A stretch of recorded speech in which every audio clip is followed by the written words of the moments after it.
안녕하세요. 중국 전문 채널 찐중투입니다. 오늘은 중국 상해 방송국의 这就是中国 이것이 바로 중국이다 라는 프로그램의 11월 13일 방송 영상을 공유하겠습니다. 이번 주제는 소련의 해체부터 중국의 굴기까지이고 총 40분입니다. 여러분 안녕하세요. 이것이 바로 중국이다에 오신 걸 환영합니다. 여기서 함께 중국을 알아보고 세계도 알아보도록 하겠습니다.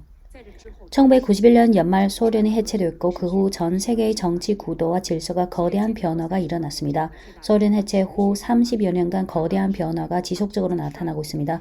우리는 미국 패권이 쇠락하고 있고 중국을 비롯한 다극화의 발전 역량이 굴계하고 있는 걸 지켜보고 있습니다.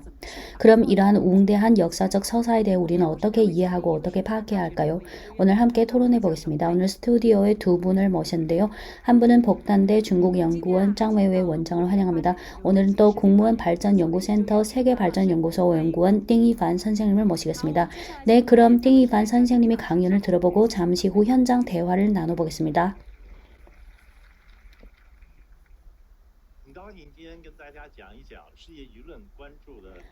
오늘 세계 여론이 주목하는 역사적 서사의 웅대한 변화에 대해 말씀드리게 되어 기쁘게 생각합니다. 웅대한 서사라고 하면 세계가 어떻게 변화되어 왔는지를 말합니다.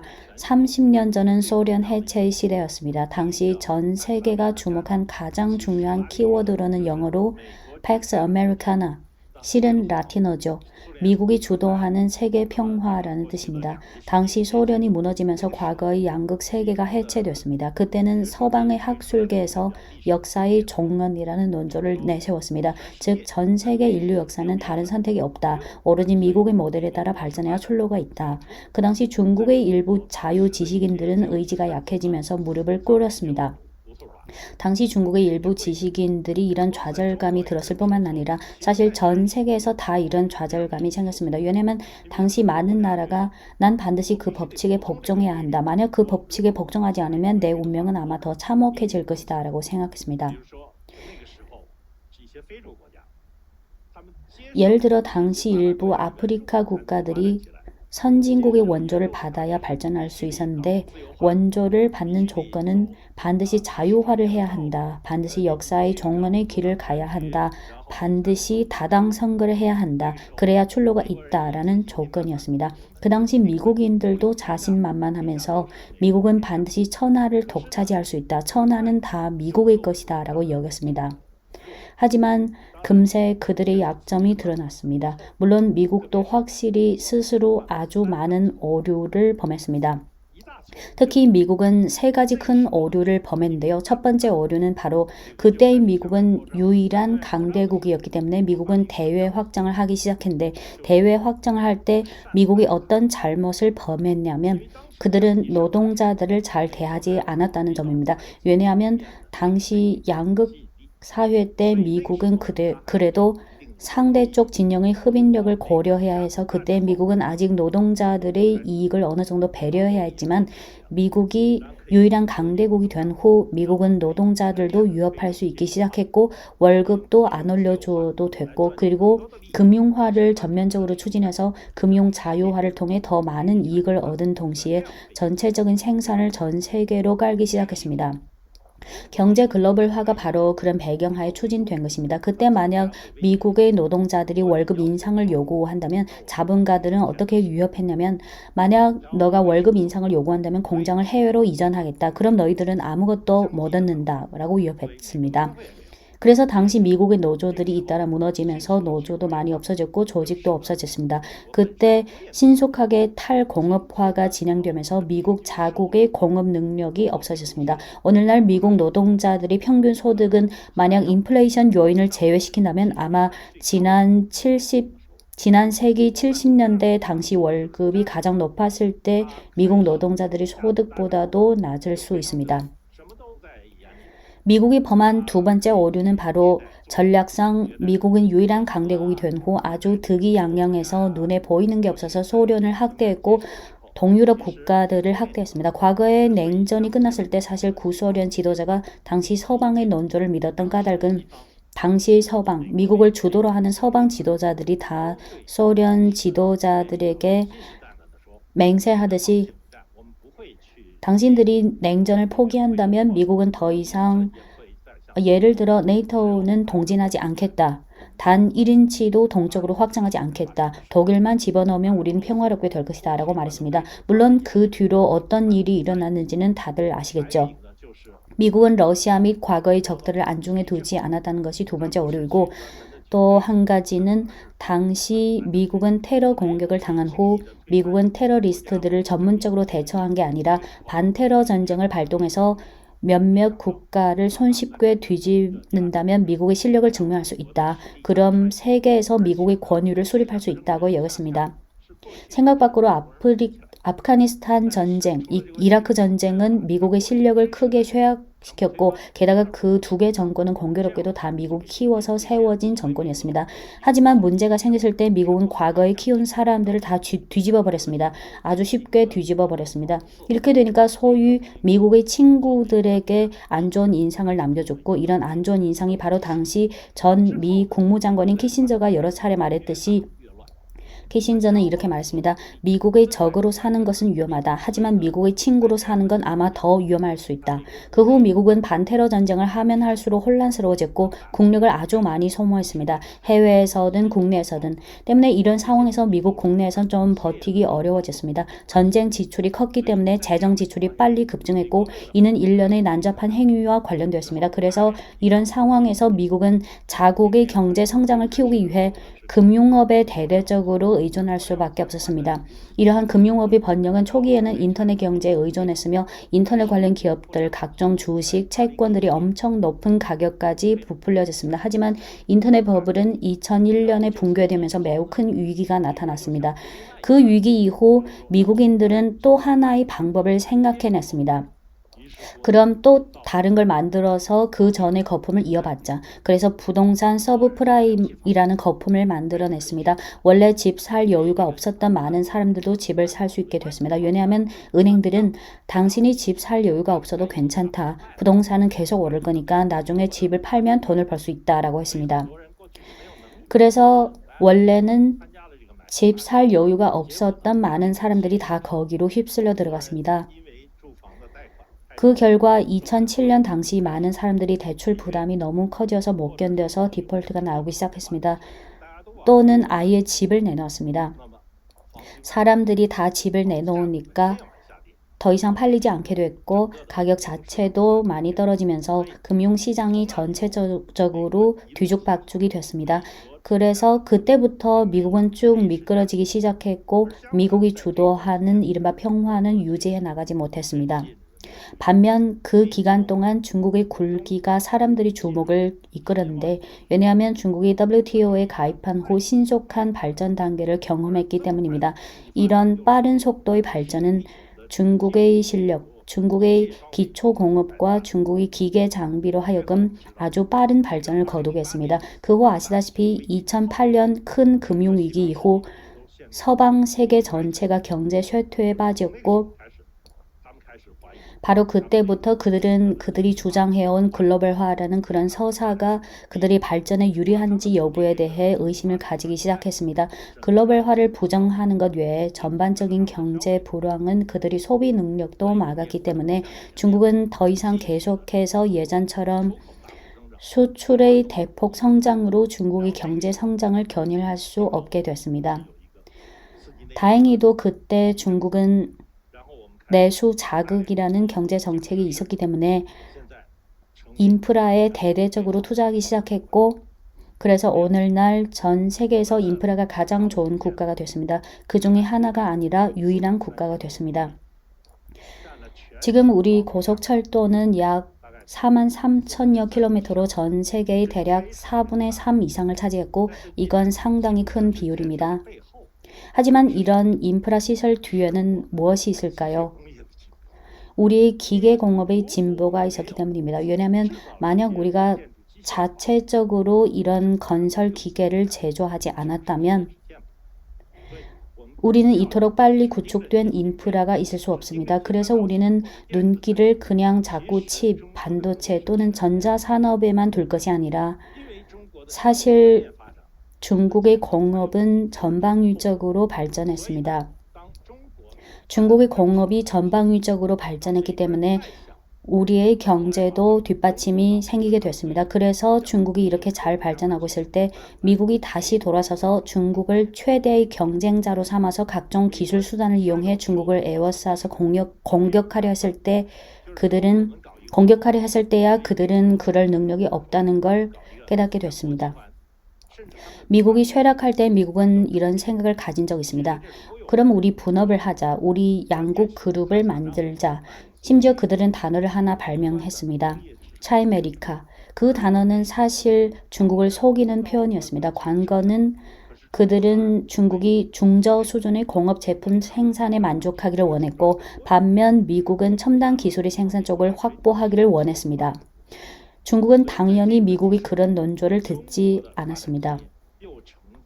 당시 중국 지도자는 미국 보고 중국은 다극화 세계를 주장한다. 중국과 미국의 전 세계의 발전을 결정하는 걸 원하지 않는다라는 입장을 밝혔습니다. 그래서 이 문제에 있어서 중국의 발전 경험이 국제 여론이 주목하는 또 하나의 포인트가 됐습니다.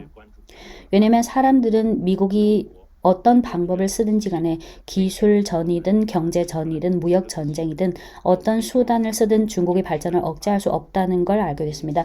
이때 국제 여론은 중국의 발전 방식에 점점 더 주목하게 됐고 중국도 점점 더 자신감을 갖게 되면서 중국의 지도자는 4가지 자신감이라는 이론을 발표했고 이는 이 시대의 발전에 아주 부합했습니다.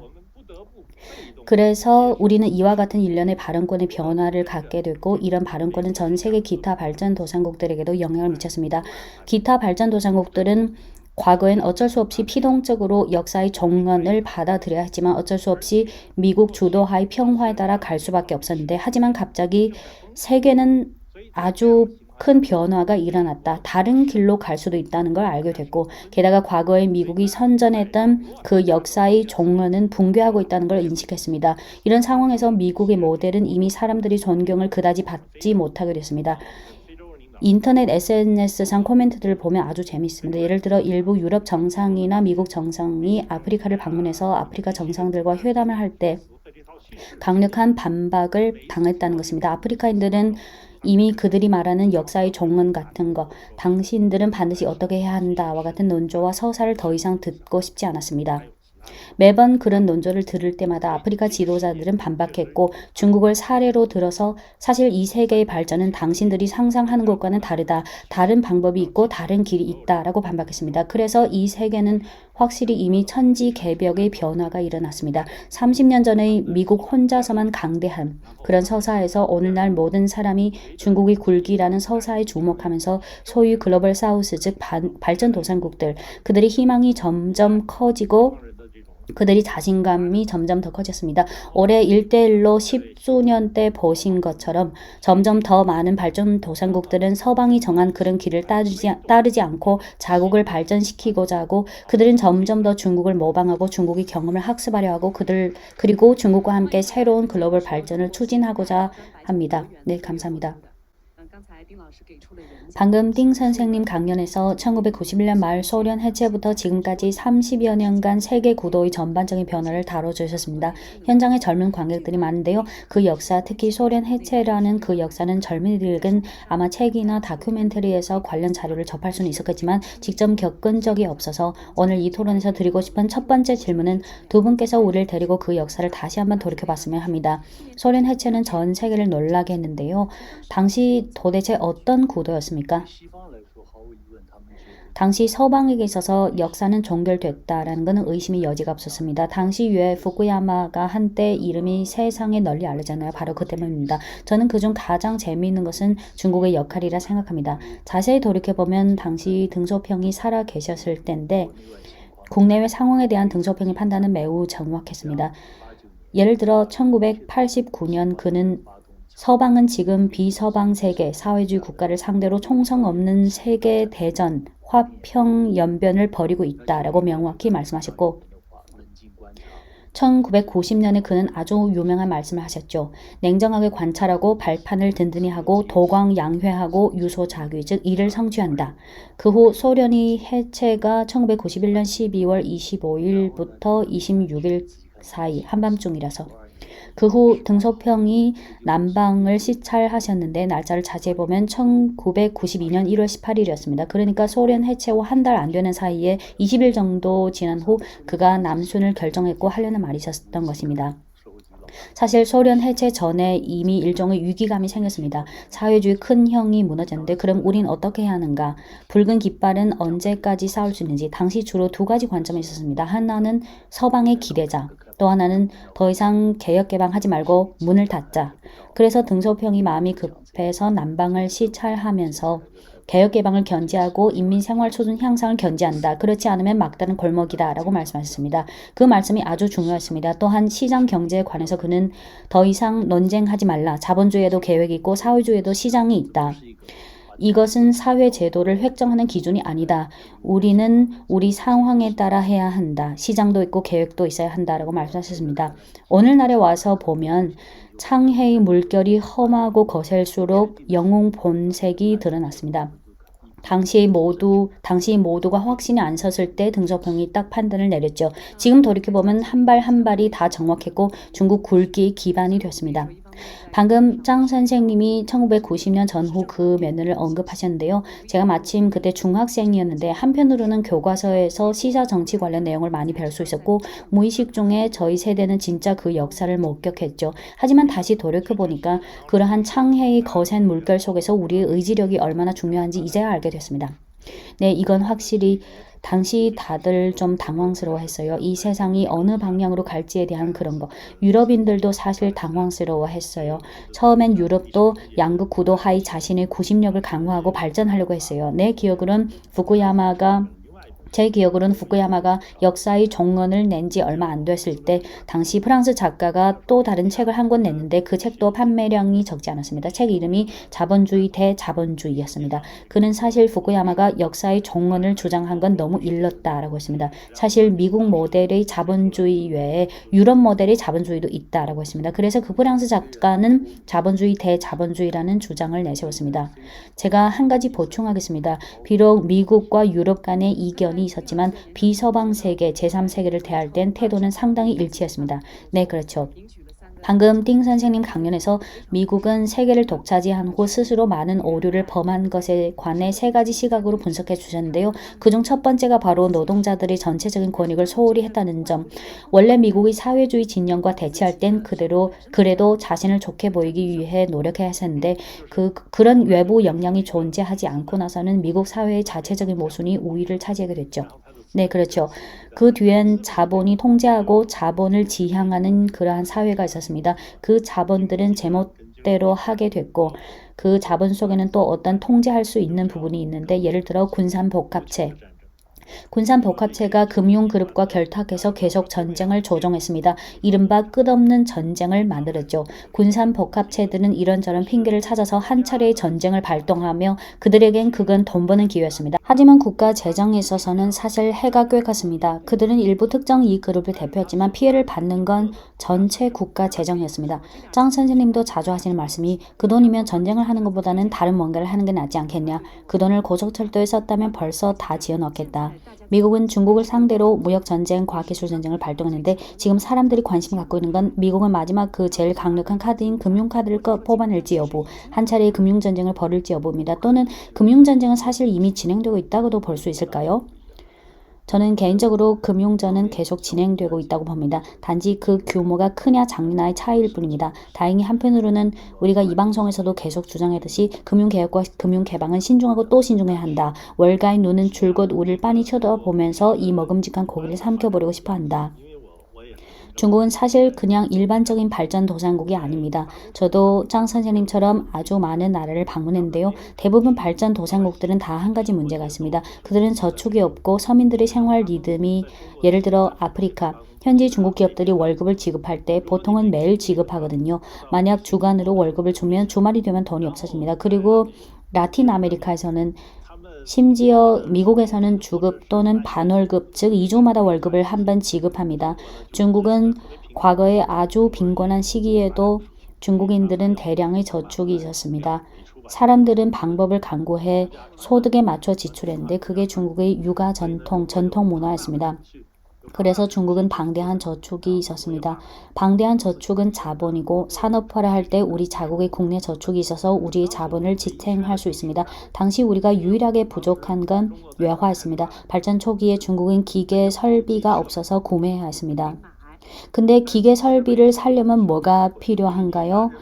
외화가 필요하죠. 왜냐하면 당시 yuan화가 있었지만 yuan화로 기계를 직접 살 수 없었죠. 상대방이 yuan화를 인정하지 않았으니까. 그래서 그 뒤로 중국은 수출로 외화벌이 하기가 상당 기간 동안 중국 기업들이 구호가 됐습니다. 당시 우린 외화가 없었기 때문에. 그리고 우리나라 지도자가 해외 방문할 때 장 선생님도 등소평 선생의 통역을 하셨죠. 등소평이 처음 유엔에 가서 연설한 후 귀국 때 파리를 경유했는데 파리에서 아르바이트를 하면서 유학 중인 동료들한테 선물을 사주고 싶어 했어요. 당시 니롱전 쪼을라이도 같이 있었는데 설령 등소평과 같은 부총리급의 지도자도 주머니에 용돈이 몇 달러밖에 없었습니다. 그래서 마지막에 등소평은 파리에서 크로와상이라는 빵을 한 팩 사와서 기타 지도자들에게 나눠줬습니다. 그땐 외환 관리가 아주 엄격했고 한 푼 한 푼을 모아서 기계 설비 구매에 써야 했습니다. 물론 오늘날 청년들에게 그 얘기를 하면 아예 상상하기도 어려울 겁니다. 왜냐하면 오늘의 중국은 정반대죠. 중국은 외환보유고 1위 국가이고 우리의 외환보유고는 아주 많은 국가의 합계 GDP보다도 많습니다. 외환보유가 이토록 큰 것 외에 지금 우리는 그렇게 많은 외환 비축이 필요하지 않습니다. 왜냐하면 중국은 이미 세계 최대 기계설비 수출국이 됐기 때문입니다. 띵 선생님은 장기간 경제를 연구하셨습니다. 우리가 실력이 중요하다고 자주 말하는데요. 하드파워, 소프트파워. 소련 해체부터 중국이 굴기까지 30여 년의 웅대한 서사.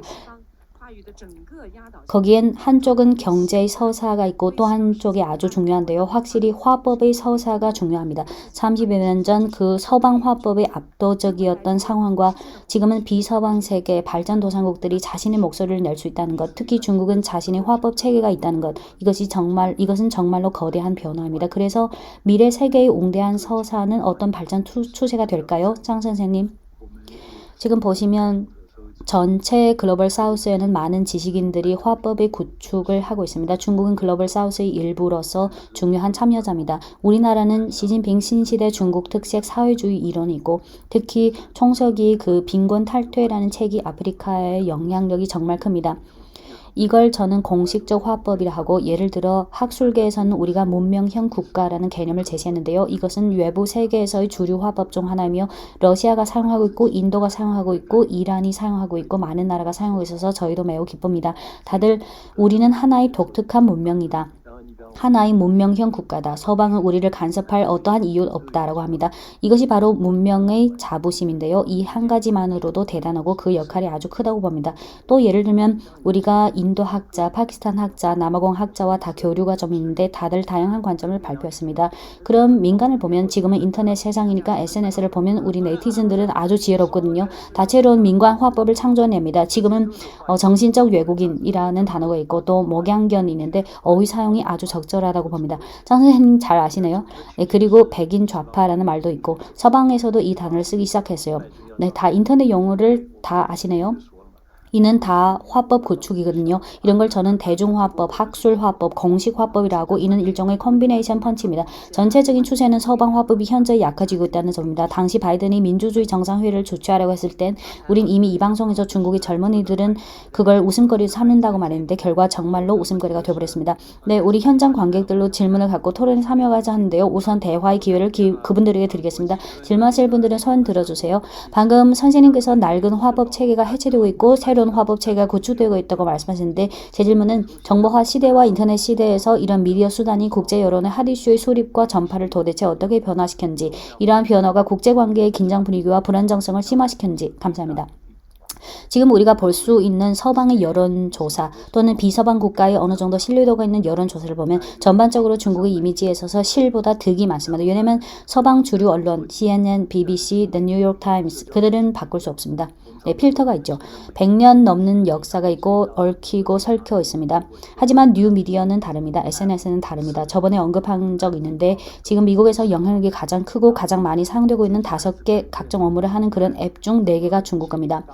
틱톡을 비롯해서 다른 것도 있고요. 이 생태계를 이미 변화시키기 시작했습니다. 그럼 지금 큰 여론조사를 보면 서방 국가를 포함해 비록 전체적으로 서방 세계의 중국에 대한 이미지가 코로나 이후 나빠졌습니다. 하지만 서방 젊은이 중 중국에 대한 적극적인 인상을 가진 사람이 노인들을 훨씬 넘어섰습니다. 젊은이들은 SNS를 봅니다. 비서방 세계의 중국에 대한 이미지는 과거보다 더 좋아졌는데 이것이 가장 큰 차이점입니다. 어떤 의미에서는 저는 심지어 이 관점을 자주 말하는데요. 오늘날 이 세계에서 미국, 중국에 대한 비서방 세계의 인지의 강화에 따라 일종의 새로운 각성이 형성됐습니다. 미국은 신단에서 내려왔고 중국은 천천히 상승하고 있다는 것은 그들에게 있어서 아주 진실된 인식입니다. 왜냐하면 1대1로는 그들에게 실질적인 이익을 가져다 줬고 눈에 보이고 손에 만져지기 때문입니다. 방금 인지 강화를 언급하셨을 때 인터넷에서 봤던 글이 생각난데요. 어떤 블로그가 화웨이 메이트 60 출시 이후 베트남 네티즌들의 반응을 사례로 들어서 만약 그 댓글들이 베트남어로 작성된 게 아니었다면 난 중국 젊은이들이 남긴 댓글이라고 여겼을 거다라고 했습니다. 왜냐하면 대체로 중국의 칩이 버텨냈다. 중국이 미국의 이런 봉쇄하에 독립 자강의 길을 걸어냈다. 그리고 중국의 모습에서 자신들이 분투해야 할 미래의 길을 보게 됐다라는 피드백이 압도적이었습니다. 다들 중국의 모습에서 자아에 대한 일종의 재고를 얻었습니다. 이것은 아직 방금 말씀드린 정보 교류가 이토록 편리한 시대에 강대한 에너지를 방출할 수 있다는 차원에 불과했습니다. 확실히 인터넷의 발전에 따라 많은 정보들은 더 이상 과거처럼 통제받는 게 아닙니다. 최근 장 선생님도 주목하시는지 모르겠지만 예를 들어 일본과 유럽에서 진행한 여론조사에서 중국에 대한 부정적 이미지가 점점 커졌는데 문제는 중국에 대한 부정적 이미지가 점점 커진 것은 마침 그 사회들은 다 노령화 사회라는 점입니다. 노령화 사회에는 어떤 특징이 있을까요?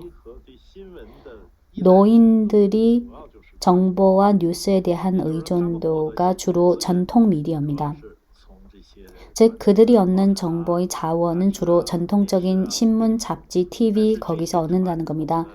하지만 이런 전통 미디어는 자본이 통제하고 있고 거기다 경제 글로벌화 이래 특히 인터넷 발전 이래 이런 전통 미디어는 과거의 서방 세계에서 그들의 소유 자유, 언론 자유라는 배경에서 일부 미디어는 독립 언론인, 예를 들어 동종업자들이 자체적으로 만든 신문이 있고 자체적인 TV, 라디오를 만든 게 있었는데 그때 그들은 아직 생존할 수 있었지만 인터넷 시대에 들어서서 그들은 거의 생존이 불가해져서 그들은 자신을 자본 그룹에 팔아야 했습니다. 그래서 지금 대체로 서방 그룹, 미국을 포함해서 미국, 프랑스, 독일, 영국 이런 전통 미디어는 아직은 각자 다른 이름을 갖고 있는 것처럼 보이지만 사실 그 배후의 보스는 그 몇몇 자본 그룹일 뿐입니다. 따라서 지금 어떤 추세가 나타났냐면 중국을 언급할 때 그 스탠스가 다 일치해진 것 같습니다. 하는 말들이 다 일치합니다. 그건 사실 배후 보스가 같기 때문에 말하는 내용도 똑같습니다. 그래서 이런 노령화 사회에서 미디어는 중국에 대해 특별히 비우호적이고 그게 또 그들의 중국에 대한 이미지에 영향을 미쳤습니다. 하지만 바로 인터넷이 그들과 맞서 싸우고 있습니다. 그래서 그런 나라에서 만약 각기 다른 연령대별로 여론조사를 하면 얻은 결과도 완전히 다르게 나옵니다. 인터넷은 사실 서방에서 발전된 것이죠. 당시 서방은 한 가지 큰 착오를 범했는데 그들은 애당초부터 그걸 정치화하려 했고 트위터 혁명을 밀어붙여야 한다고 생각했죠. 특히 미국이.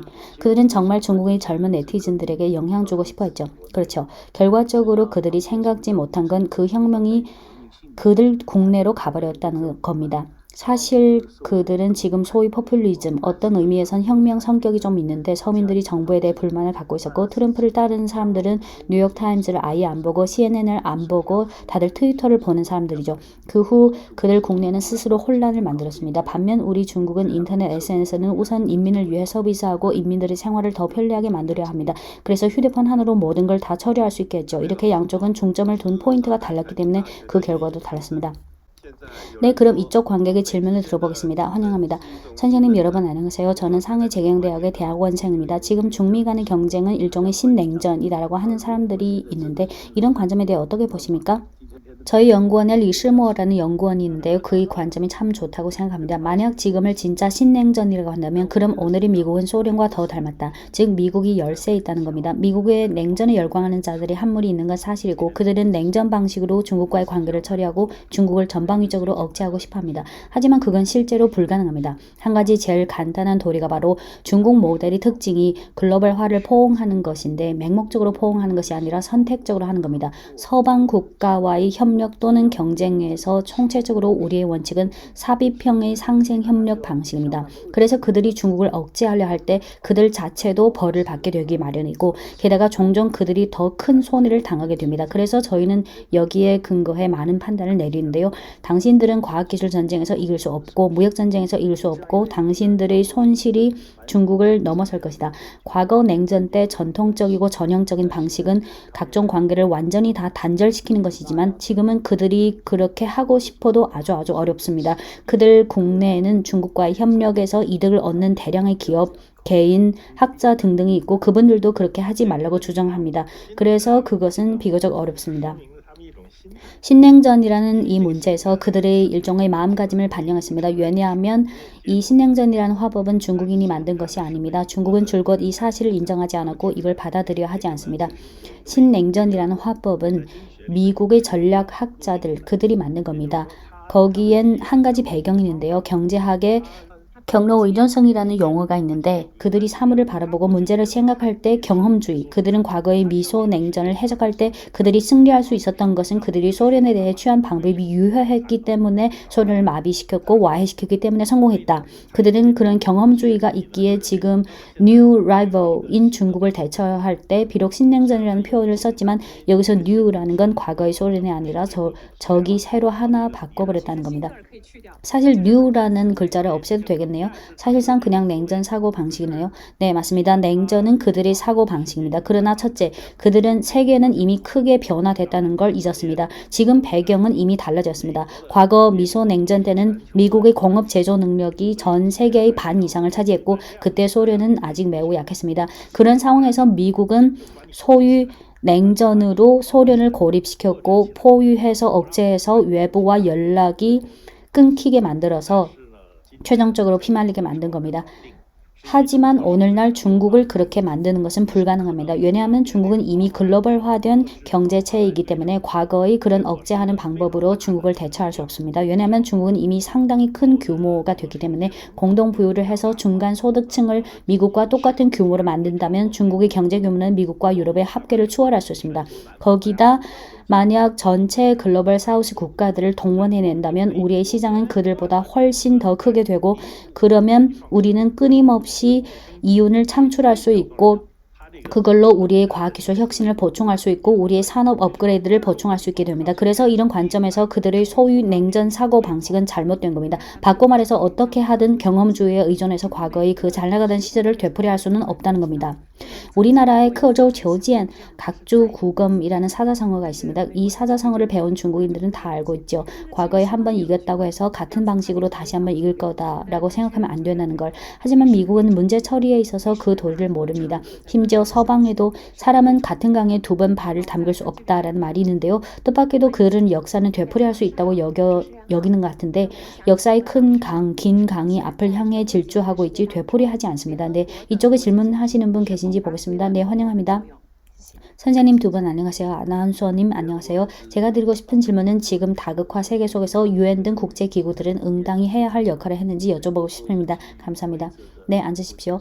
UN은 그래도 역할을 좀 하고 있습니다. 우선 지금 보시면 우리가 미국과 이념상의 가장 큰 차이점은 미국은 규칙에 기반한 국제 질서라고 하는데 그 규칙은 미국이 정하는 겁니다. 중국이 강조하는 건 UN 헌장과 국제법에 기반한 국제 질서. 이것이 가장 큰 차이점입니다. 즉 중국은 유엔의 역할을 높게 평가하고 특히 유엔 헌장의 주권 평등 이것이 아주 중요합니다. 유엔 산하의 각종 기구는 사실 적지 않은 역할을 발휘했습니다. 종종 유엔이 많은 전쟁을 멈추게 하지 못하고 아주 많은 조사도 진행할 방도가 없다는 걸 보고 있으면 마치 별 쓸모 없다고 느낄 수도 있겠지만 사실 유엔은 비정치 분야에서 여전히 많은 역할을 발휘하고 있습니다. 제가 과거에 스위스 제네바에서 연구 업무를 오래 했고 유엔에도 근무한 적이 있는데 유엔은 아주 많은 기구가 있습니다. 예를 들어 기후기구, 통신연맹, 지적재산권, 노조기구 등등. 그래도 아주 많은 일을 하고 있습니다.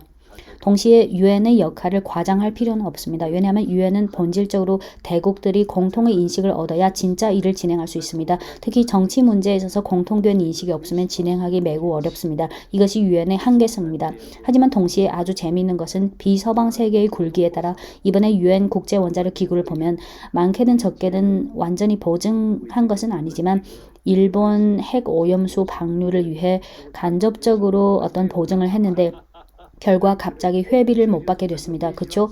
이것이 바로 전체 비서방 세계의 불만, 주요 대국에 대한 불만입니다. 국제원자력 기구가 돈이 없어지자 직원들 월급도 지급하지 못하게 됐습니다. 이런 현상은 제가 짐작하기로는 앞으로 유엔 기구가 만약 또 일부 기구처럼 자꾸 서방 말만 듣는다면, 미국 말만 듣는다면 미안하지만 비서방 세계는 반란을 일으키기 시작할 겁니다.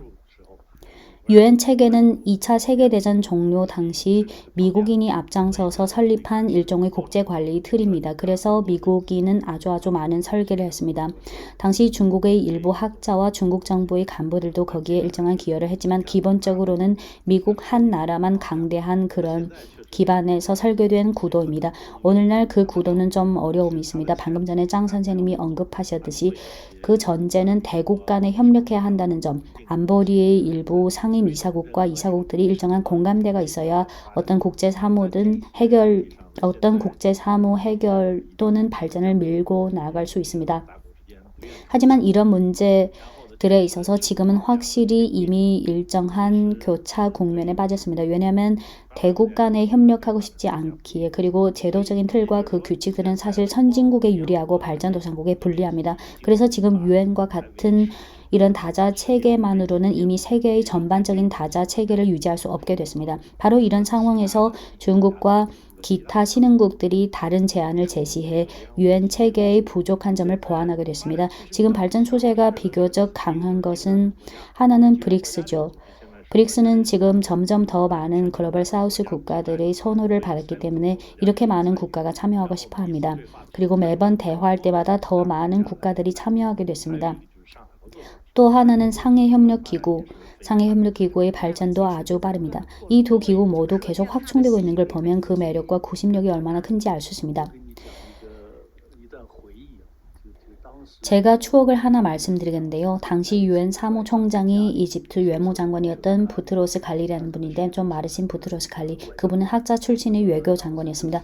당시 여러분들도 기억하시겠지만 미국 서방이 유고슬라비아의 그 전쟁에 간섭했는데 그들의 이유는 유고슬라비아 세르비아족이 인종 청소를 하고 있다.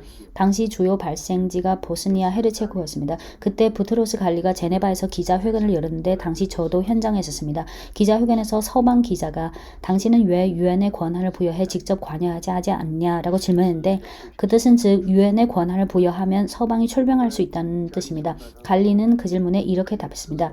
나는 적어도 당신에게 이렇게 알려줄 수 있다. 지금 이 시각 세계엔 이외에도 10곳에서 충돌이 발생하고 있고 10곳 모두 보스니아보다 더 심각하다. 나는 유엔 사무총장이라서 전반적으로 고려해야 한다. CNN이 보도 안 했다고 해서 발생하지 않는 걸로 취급해선 안 된다. 라고 답했습니다. 갈리의 대답은 수준이 아주 높았습니다. 하지만 그 발언은 미국의 미움을 샀기 때문에 미국은 그의 연임을 단호히 반대했고 그 때문에 갈리는 연임 못하고 떠났습니다. 그래서 유엔은 많이 어렵습니다. 특히 사무총장이라는 그 역할이. 국제 간 조율 자체가 아주 어렵다는 걸 반영하네요.